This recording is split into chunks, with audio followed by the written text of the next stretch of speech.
саламатсызбы? Сіздің аты жөніңіз? Камила Тәжібекқызы болады. Сізге бір-екі сұрақ қойсам бола ма? Әрине. Осы логопед-дефектолог мамандығын не үшін таңдадыңыз? Балдарға көмектесу үшін. Сол мамандықтың міндеті қандай? Мамандықтың міндеті бізде ерекше балдарға көмектесу, сабағына көмектесу және соларды дамыту.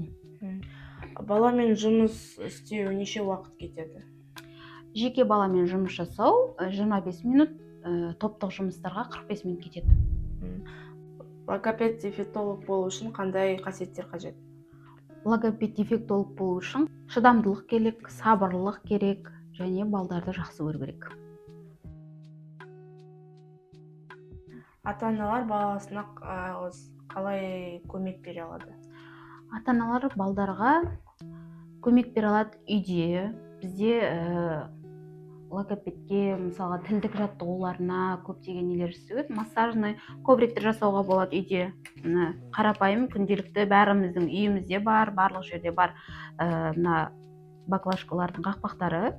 Одан кейін мына ыдыс-аяқ жуатын осындай нелерден массажный ковриктер істеуге болады. Және де өте көп мына қолдық моторикаларға арналған және де бізде күнделікті бәріміздің үйімізде бар қолжетімді ухачисткалар мен тілдік жаттығулар істеуге болады. Солай көмектесе алады ата-аналар үйде. Осы мамандығыңызға байланысты қуанатын сәттер болды ма? Әрине болады. Бізде балдар конкурстарға қатысады, сондай кездерде жетістікке жетіп жатады. Және де балдармен жұмыстанып нәтижесі шыққанда ата-аналардан алғыс есту төбен көкке жеткендей болады. Осы мамандықты таңдап жүрген адамдарға қандай кеңес берер едіңіз? Қазір осы мамандық логопед-дефектолог маманы сұранысқа ие. Сол себепті де оларға кеңесім. Оларға біріншіден төзімділік керек.